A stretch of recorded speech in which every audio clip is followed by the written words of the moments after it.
Hello, today we will guide you through how to add employment income in ProjectionLab. By the end, you'll know exactly how to record a salary so it shows up correctly in your projections and charts. Start by opening ProjectionLab in your web browser. Once the app loads, locate the sample plan. The sample plan is a safe place to practice without affecting any real numbers. Click the sample plan to open it. This will bring you into the main planning workspace, where you can review assumptions, timelines, and your financial categories. Next, head to the income section. You'll find this in the left-hand navigation. Clicking income shows you a list of existing income sources along with a timeline of how they influence your plan.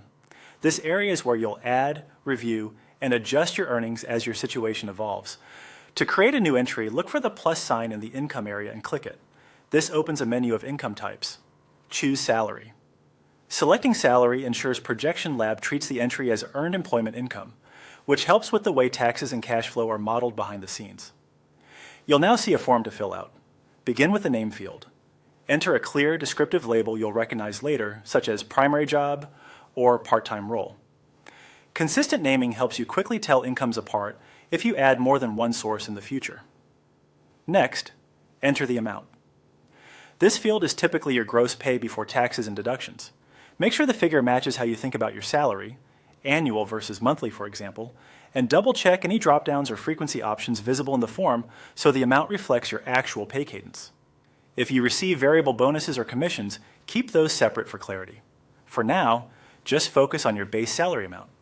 Accurate inputs here will make your projections and tax estimations more reliable. When everything looks right, click. Add to save the entry. You should immediately see your new salary appear in the income list and reflected in your plans, charts, and cash flow.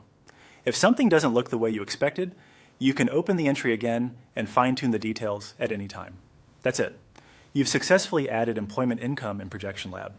Using clear names and accurate amounts will help keep your plan organized and make future updates smooth as your career and compensation change. Thanks for following along, and feel free to repeat these steps for any additional roles or income sources you want to include.